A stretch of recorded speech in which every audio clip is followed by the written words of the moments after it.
우리는 살아가면서 수많은 단체에 속하는 경험을 하게 되지요. 말을 배우면서 또 학교에 속하기도 하고, 학교를 졸업하면은 취업을 통해서 회사에 속하기도 하고, 회사를 다니다가 또 본인이 회사를 세우기도 하고, 여러 가지 모임에 우리는 속해 있습니다. 모든 모임마다 그 모임을 세운 목적이 있습니다. 그 목적이 희미해지거나 그 목적을 잘 알지 못하면 사람들은 더 이상 거기에 속해 있어도 기쁨도 없고 감격도 없고 재미도 느끼지 못하게 됩니다. 이 세상에 존재하는 수많은 모임들, 단체, 공동체가 있지만은 그 많은 모임들 중에서 가장 독특한 모임이라면 교회가 아닐까 싶습니다.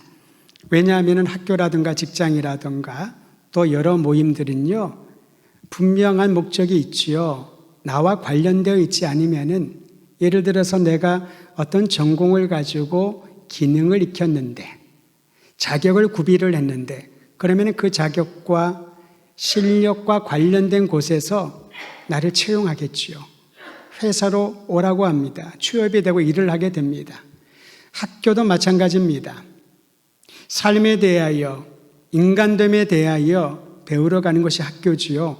물론 학교에서 공부라고 하는 것이 영어도 수학도 과학도 사회생활도 그런 것도 다 배웁니다마는 학교의 가장 중요한 것은 인간됨을 배워가는 것입니다. 삶이 뭘까? 인간됨이 무엇을 의미할까? 그래서 그 기간을 중요하게 여기지 않습니까? 모든 모임에는 그 설립 목적과 필요에 따라서 거기에 해당되는 사람들이 모이게 마련입니다. 나와 관련이 없으면은 그곳에 가서도 환영하지 않고요, 간다는 일을 할 만한 일이 전혀 없게 됩니다. 근데 교회는 어떻습니까? 교회는 참 독특한 구성원들로 구비되어 있습니다. 고향도 다릅니다. 자기가 자라온 환경도 다릅니다. 본인이 경험한 경험치도 다 다릅니다. 그런데 우리는 교회라는 이름으로 함께 모여서 형제라고, 자매라고 함께 신앙생활을 하면서 얼마나 많은 시간을 보내고 있습니까? 새벽기도에 오신 분들은 저랑 매일같이 하루를 시작하는 분들이세요. 보면서 그런 생각이 듭니다. 이분들과 나는 피 한 방울 섞지도 않았는데, 학연도 아무 연관도 없고, 저는 대전의 연고지가 아니잖아요. 아무런 무관한 그런 관계에 있음에도 불구하고 하루의 시작을 같이 하는 분들, 매주일 이곳에 함께 모여서 예배 드리는 우리 성도들, 어떻게 이게 가능할까?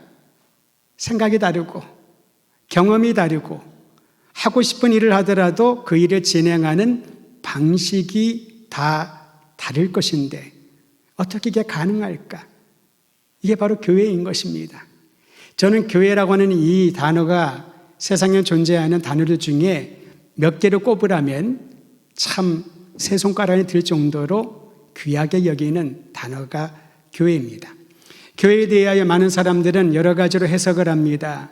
교리적인 측면에서 교회는 제도이다, 체계이다, 그렇게 말하는 시기도 있었고요. 아니다, 교회는 사람들이다, 하나님의 백성이다, 또는 하나님의 나라를 예시해 보여주는 곳이 교회이다. 그래서 교회 안에 들어와 있어야 노아의 방주에 구원이 있는 것처럼 구원이 있고, 교회를 다니지 않거나 교회 밖에 있으면 구원과 무관하다, 그런 설명들을 하고 있습니다마는 왠지 말하는 사람은 이해가 되겠지만 듣는 사람들은 잘 이해가 안 되는 설명이라고 할 수가 있습니다. 그러면 교회는 뭘까? 왜 교회가 중요하고 우리는 교회를 다닌다라고 말을 할까? 그 의미는요, 성경에서 무엇을 뜻하고 있는지를 살펴보면은 어느 정도 교회의 본질과 교회됨에 대하여 추론하고 배워갈 수 있게 되는 것입니다. 신약 성경에 사용된 교회를 표시하는 단어는 에클레시아입니다. 우리는 헬라어를 배워본 적도 없지만은 에클레시아란 단어는 다 알고 있습니다. 교회를 좀 다녀본 분이 있다면, 처음 다니신 분들은 이게 무슨 단어인가 의아해할 수 있겠습니다만은 교회를 조금만 다녀보면은 교회란 단어는 헬라어로 에클레시아라고 알고 있습니다. 에클레시아는 이 단어가 뜻하는 의미는요, 하나님의 목적에 순응하여 부름받은 이들의 모임, 이게 바로 교회입니다. 내가 교회라고 말할 수 있습니다. 우리의 몸은 살아계신 성령께서 거하시는 하나님의 성전이니까. 그런데 여러분, 엄밀한 의미에서 에클레시아 교회는요, 목적이 분명해야 됩니다. 그 목적은 사람의 뜻에 의한 목적이 아니라 하나님의 목적에 순응하는 사람들이 모이는 거죠. 모임입니다. 교회는 공동체이죠. 근데 세상에서는 뭐 이렇게 모여. 뭐 이렇게 모이면 부딪히고 마음에 안 드는 사람 얼굴 보면 기분 나쁘고 그냥 하는 족족 불쾌하고 그러니 나 혼자 요즘 또 좋잖아요. 영상 예배가 있으니까. 더드림교회 이광호 목사가 속한 그 교회의 예배뿐만 아니라 전 세계의 교회를 다 볼 수가 있잖아요. 선택을 합니다. 자, 보셔요. 내가 선택을 합니다. 교회를 선택을 하고 설교를 선택을 하고 예배 스타일을 선택을 하고 찬양대의 그 찬양을 선택을 하죠. 근데 신약 성경에서 나와 있는 에클레시아는 그게 아니라는 거죠. 내가 택한 줄 알았는데 하나님의 목적에 나는 순응했을 뿐이고 함께 모여 있는 그곳이, 그 모임이 교회 공동체라는 것이지요. 이 단어에 담겨 있는 의미를 머리로서가 아니라 신앙생활을 하면서 우리가 느껴야 예배를 드린다, 교회에 나간다, 내가 교회에 속해 있다, 주님의 교회를 섬긴다는 의미가 무엇인지를 명확하게 알게 되는 것입니다. 정리하면 이렇습니다. 교회는 개인적인 의도와 사람의 유익을 위하여 시작되지 않았습니다. 제가 알고 있는 어떤 교회가요, 이름이 특이해요. 알고 봤더니 그 교회를 창립한 분이 이제는 다 은퇴하셨지요. 회사를 운영하셨는데 그 회사를 운영을 하면서 하나님의 말씀대로 이 회사를 잘 운영해야 되겠다. 성경에 있는 이름을 따서 회사 이름을 지은 거예요. 열심히 하다 보니 교회에서 또 신유의 예배를 만들어야 되겠다. 신유의 예배를 드리면서 열심히 했습니다. 그런 마음이 드는 거예요. 여기에 머물지 않고 교회를 개척해야 되겠다. 그래서 교회를 개척을 했는데 교회 이름을 본인의 회사 이름을 그대로 똑같은 이름을 써서 그리고 그 교회를 그분이 열심히 섬겼습니다. 너무 아름답잖아요. 그냥 회사 다니면 돈 벌 수 있는데 본인이 거기에 직원들의 신앙을 생각을 하고 복음을 전하고 신유회를 만들고 적극적인 지원을 해주고 그 신유회가 활발하다 보니까 교회를 개척해야 되겠다. 그래서 교회를 개척하셔가지고 교회도 부흥을 하게 됐습니다. 근데 문제는 여러분, 시간이 지나면 지날수록 본인도 모르게 스스로를 내가 이 교회를 세웠다. 또 주변 사람들이 그렇게 얘기를 해요. 저분이 이러한 역사를 해서 회사에서 똑같은 이름의 교회를 세웠는데 저분이 정말 헌신적인 분이라고. 그런 얘기를 자꾸 듣다 보니까 자신도 모르는 사이에 내가 교회를 세웠구나. 자, 그럼 어떤 현상이 나타나는 줄 아세요? 자신도 모르는 사이에, 제가 왜 강조하는지 여러분 아실 겁니다. 자기가 의도한 게 아닙니다. 자신도 모르는 사이에 본인이 주인 노릇을 하게 되는 거지요.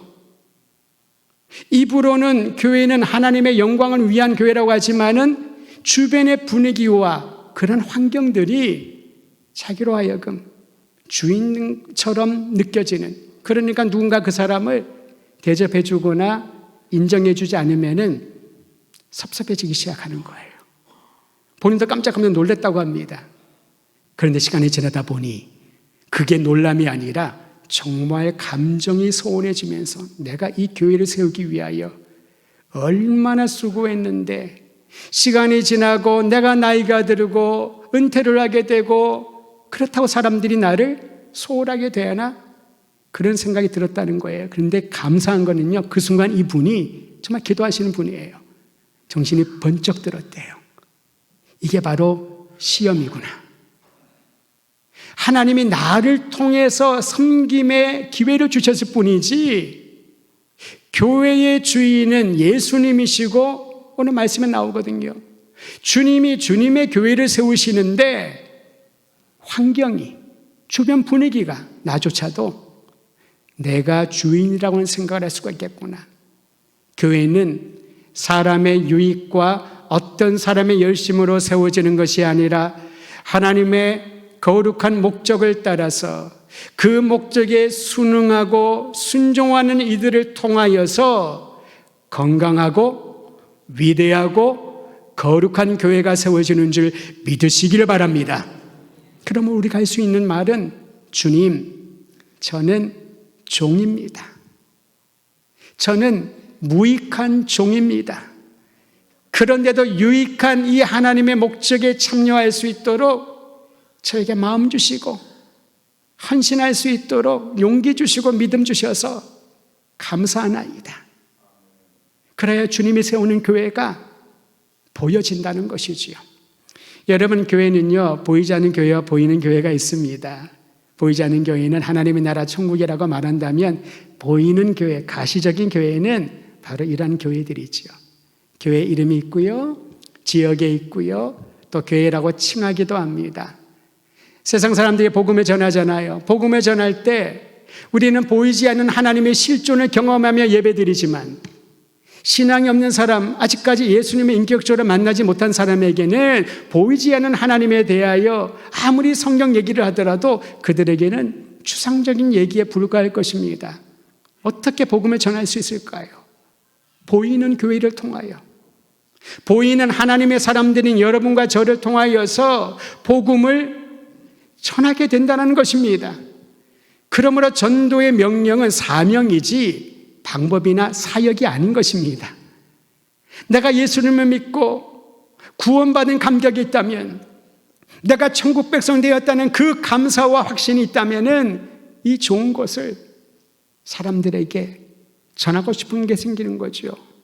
그 전하고 싶은 마음을 말로 하는데 안 듣습니다. 이해를 못하니까요. 우리의 영어와 생활 방식들을 이해를 못합니다. 근데 언제 이해를 하냐면은 위기의 순간, 많은 사람들이 여기가 길이라고 막 몰려다닐 때에 거기는 위험합니다. 그 길의 끝은 사망입니다. 절벽입니다. 죽음입니다. 대신에 여기에 생명의 길이 있습니다. 라고 담대하게 말할 수 있는 그 한 사람을 보면서 위로를 받게 되는 거죠. 그러므로 여러분, 그렇잖아요. 힘들면 우리는 푸념을 합니다. 사업에 실패를 하면 우리는 낙담을 하게 됩니다. 경제적인, 육체적인 어려움이 있으면 우리는 거기에서 이제 내 인생 끝이다, 그렇게 한탄하지 않습니까? 하지만 교회는, 예수님의 인격적으로 만난 교회, 그리스도인들은 바로 그 순간에 하나님을 찾습니다. 주님을 바라보는 거지요. 많은 사람들은 내가 앞으로 미래에 불안하니까요, 그 미래를 다 준비를 합니다만은, 그리스도인들은 무엇을 준비하냐면은 어떤 일이 닥치더라도 내가 그 일을 예수 그리스도의 시선으로, 주님의 마음으로 받아들이고 견고히 설 수 있는 그런 준비를 해야 되는 것입니다. 우리가 자녀 세대, 청년들을 위해서 많이 기도를 하잖아요. 보면 얼마나 안타깝습니까? 예전에도 힘들었지만 가면 갈수록 힘들어질 것이라는 것을 우리가 느끼니까 어른으로서, 기성세대로서 이런 말을 많이 하는 걸 들었습니다. 참 미안하다. 우리가 잘 준비를 해 주어야 되는데, 환경이든 구조든 모든 사회의 영역들이 우리의 자녀 세대에는 힘든 시기를 살고 있습니다. 근데 그때 우리가 무엇을 좋아해야 될까요? 상황은 좋을 수도 있고 나쁠 수도 있고, 경제는 좋을 수도 있고 나쁠 수도 있고, 돈을 끌어모을 수도 있고, 아무리 애써도 10,000원 한 장 구하기 어려울 수도 있고. 근데 그때 무엇을 가르쳐 줘야 될까요?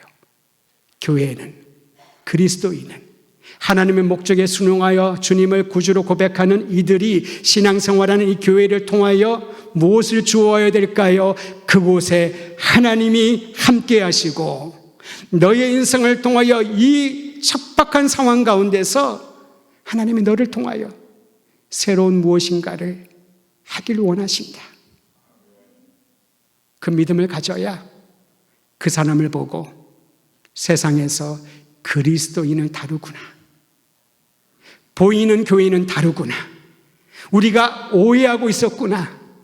교회는 자기 자신을 위한, 거기에서 내가 인조이하고 내 유익과 많은 사람들을 만나고 교제하고 내 즐거움을 채우기 위한 목적으로 모이는 것이 아니라 정말 예수님이 걸어가신 십자가의 길, 고난의 길, 그러나 생명을 살리는 길을 위하여 교회가 이 세상에 필요하구나.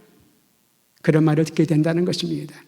이게 바로 에클레시아 교회입니다.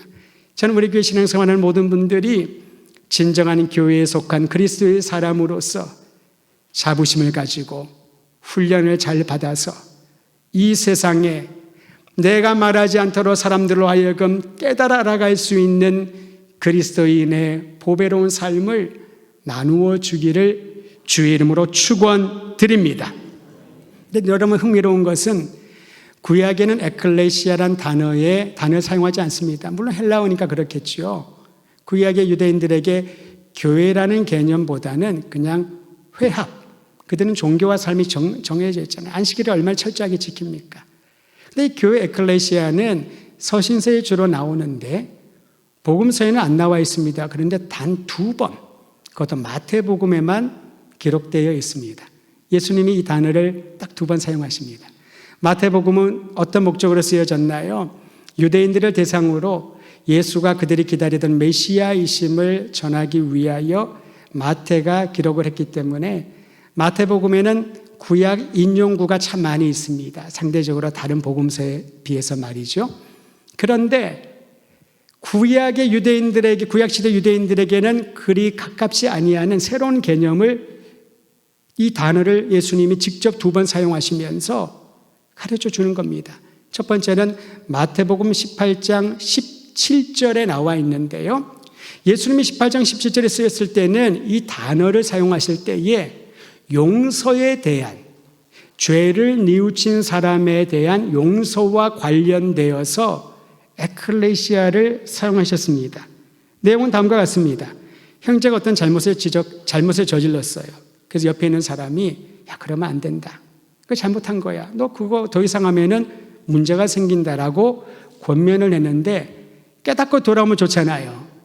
근데 사람은 잘 깨닫지 않습니다. 누가 뭘 얘기를 하면은 그게 옳은 걸 알면서도 잘 자존심이 세서 그런지 깨닫지 않습니다. 그런데 그가 깨닫지 않고 뉘우치지 않으니까 한두 사람을 더 데리고 가서 권면하라고 합니다. 그럼에도 불구하고 말을 듣지 않으면은 어떻게 하라고 했냐면은 에클레시아에 가서 교회에 말을 하라. 예수님이 가르칩니다. 근데 교회가 말을 했는데도 그가 듣지 않으면은 이방인처럼 여기라. 무슨 말인가요?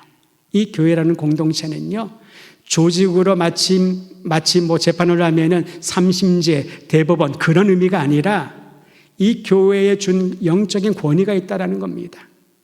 잘못을 서로 가르쳐주고 권면하고 뉘우치면 참 좋은데 그러지 못하면은 몇몇 사람들이 더 권면해라.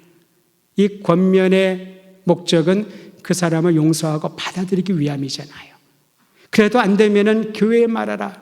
왜냐하면 교회는 하나님이 부여하신 영적인 권위가 있는데 이 영적인 권위는 예수님을 통하여 주신 사죄의 은총, 용서받은 그 은혜를 경험한 사람들이 이제 이 사람들을 용서하기 위하여 권면을 하는 거죠.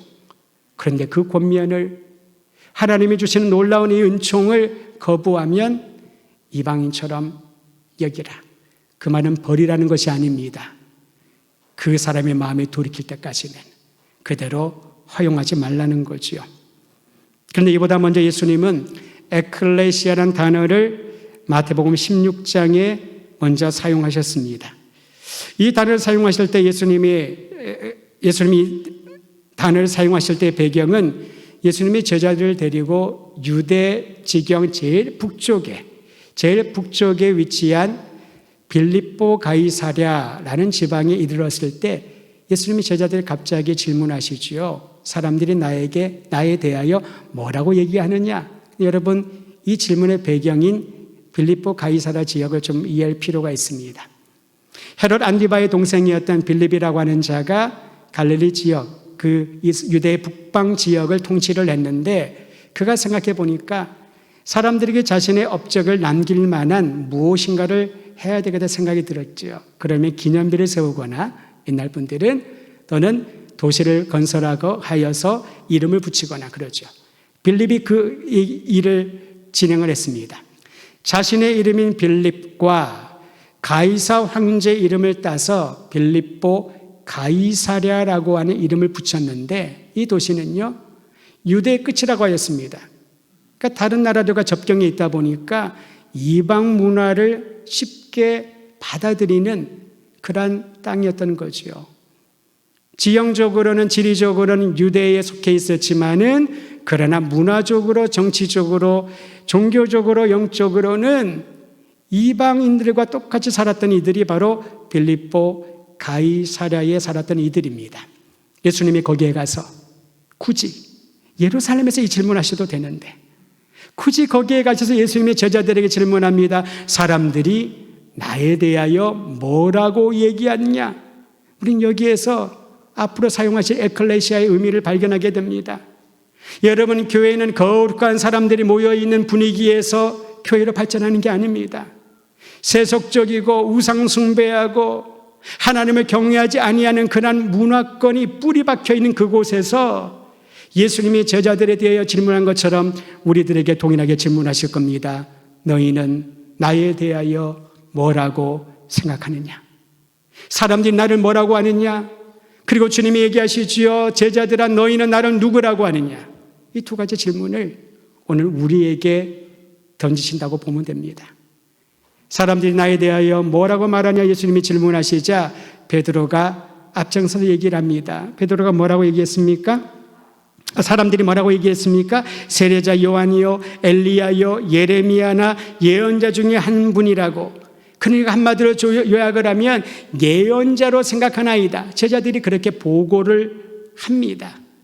그렇습니다. 여러분, 예수님의 가르침을 들으면서 예수님이 행하는 기적을 보면서 당시 사람들은 예수님을 누구로 기대했냐면은 예언자 운동을 다시 일으켜서, 예언자 운동은 무엇입니까? 불법과 불의가 있는 사람들에 대하여 저항하는 이가 바로 예언자잖아요. 즉 예수님은 이 예언자 운동을 다시 일으켜서 억압당하고 있는 정치적 이 압박으로부터 자유케 해주시고, 저 종교 지도자들 정신 못 차리고 우리를 힘든 길로 이끌어가는데 그들을 물리칠 하나의 개혁적 성향을 가진 예언자 운동의 주축으로 그들은 이해했던 것입니다. 세례 요한 예언자 아니었습니까? 예레미야 예언자지요. 엘리야 예언자잖아요. 그리고 얘기합니다. 선지자 중에 한 분이나이다. 그러자 예수님께서 제자들이 묻습니다. 너희는 나를 누구라 하느냐? 그러자 베드로가 앞장서서 얘기를 하지요. 뭐라고 얘기합니까? 16장 16절 같이 한번 읽도록 하지요. 시작.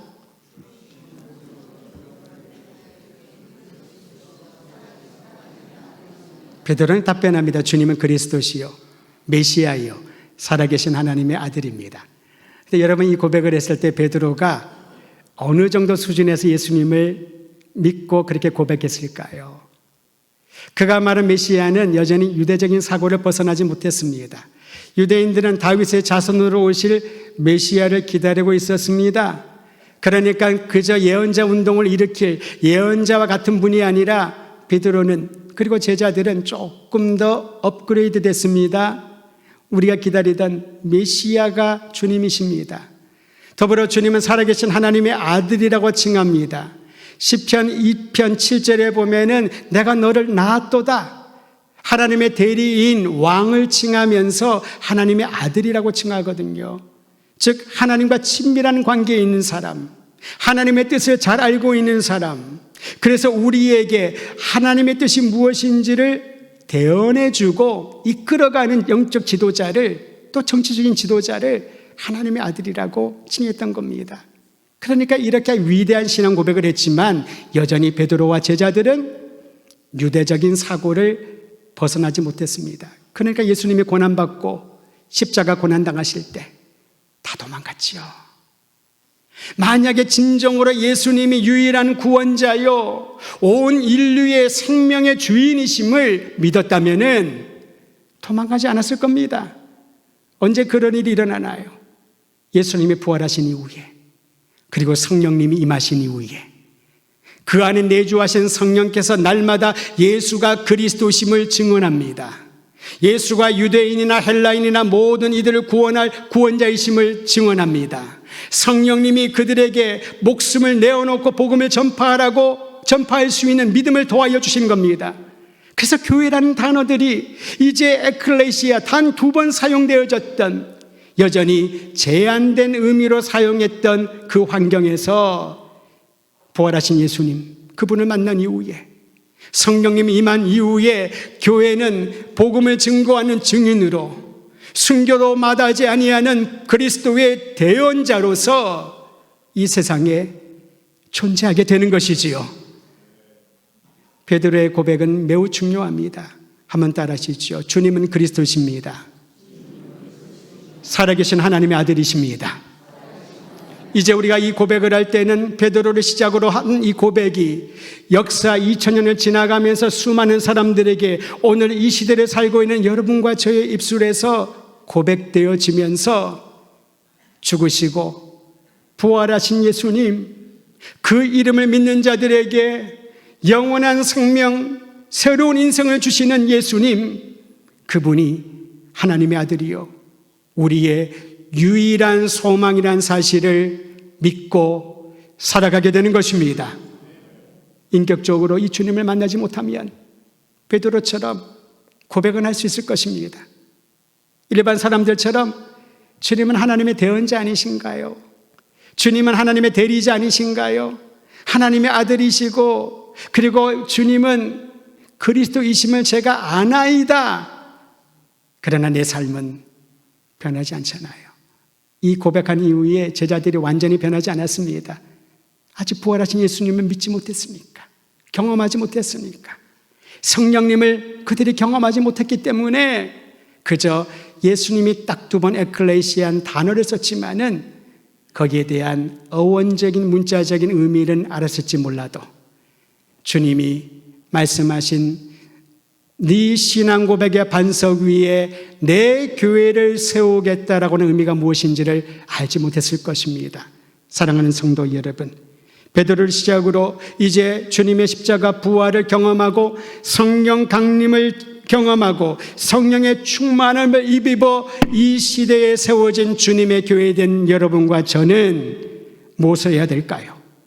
교회의 주인이 예수님이란 사실을 믿고 주님이 기뻐하시는 뜻을 위하여 우리의 인생과 섬김의 척도를 삼아야 할 줄 믿으시기를 바랍니다. 우리가 모임을 많이 하잖아요. 오늘도 당회가 있고 우리 안수 집사의 권사회, 1, 2권사회 또 원래에도 있고요. 소그룹 모임도 있고요. 굉장히 많은 모임들을 합니다. 회의도 합니다. 왜 모일까요? 사람들이 좋아하는 일을 하기 위하여, 사람들의 마음이 흡족한 안을 만들기 위하여 좋은 일이지요. 그런데 항상 기억할 것이 있습니다. 이 일을 교회의 주인이신 예수님이 보시면 기뻐하실까? 나의 인생을 내 인생의 주인이신 예수님이 보시고 흡족해 하실까? 미소를 짓고 계실까? 내가 하는 이 목회와 내가 섬기는 이 모든 사역을 나의 주인이신, 교회의 주인이신 예수님이 보시면은 잘했다, 정말 잘했다, 그렇게 말씀하실까? 이것을 염두에 두고 우리는 이 땅에서 살아야 되는 것입니다. 교회를 섬길 때뿐만 아닙니다. 직장의 책임자라면은, 어떤 책임을 가진 사람들, 그 권위 밑에 있는 사람이라면은 그 모든 삶의 영역에서, 그래서 아이들에게 그걸 가르쳐줘야 됩니다. 내가 공부를 열심히 하는데 좋은 성적 얻고 좋은 직장 가고 부모에게 보람을 주고 사람들에게 자랑거리가 되고 하나님께 영광을 드러내고 좋잖아요. 그것만이 다일까? 예수님이 정말 이 모든 과정과 나의 생각들을 보시고 기뻐하실까를 바라보아야 된다는 것입니다. 사랑하는 성도 여러분, 진정한 신앙은 위기의 순간에 발견됩니다. 몸이 아플 때, 실패의 쓴맛을 경험했을 때, 아무리 애쓰고 노력해도 문이 다 닫혀 있다고 느껴졌을 때, 그 순간에 동일하게 나와 함께 하시고 나의 주인 대신 예수님을 붙들고 그분을 바라볼 수 있다면, 교회가 그럴 수 있다면 그래야 돼야 되겠죠. 그 교회를 통하여, 그 사람의 인생을 통하여 주님이 이렇게 말씀하실 겁니다. 내가 세운 교회가 맞구나. 내가 부른 사람이 맞구나. 내가 귀히 여기는 아들과 딸이 맞구나. 그럼 용기가 생기지 않겠습니까? 믿음이 생기지 않겠습니까? 가장 험악하고 고통의 순간에서 용기와 믿음을 가지고 한 걸음 내디는 그들을 보면 세상이 감동받지 않겠습니까? 전도는 감동을 주는 것입니다. 예수님에게 희망이 있다고, 예수 안에 거하면 살 길이 보인다고, 예수 그리스도가 내 생명의 주인이라는 그 감동이 있으면 놀라운 일을 교회를 통하여, 그 사람을 통하여 하게 될 줄 믿으시기를 바랍니다. 예수님을 중심으로 세워진 교회가 진정한 교회고 주님이 세우신 교회입니다. 주님이 세우신 교회의 구성원들은 예수님의 성품을 닮아가는 것을 최고의 목표로 삼을 것입니다. 하나님의 거룩한 목적, 즉 구원의 복음을 전하기 위하여 세상을 변혁시키는 그 일에 이 한 몸 나의 인생을 드릴 수 있는 헌신은 예수님이 세우신 교회에 속한 사람들의 특성이라고 할 수 있습니다. 이 아름다운 특성이 우리 더드림교회 성도들을 통하여 날마다 드러나기를 주의 이름으로 축원드립니다.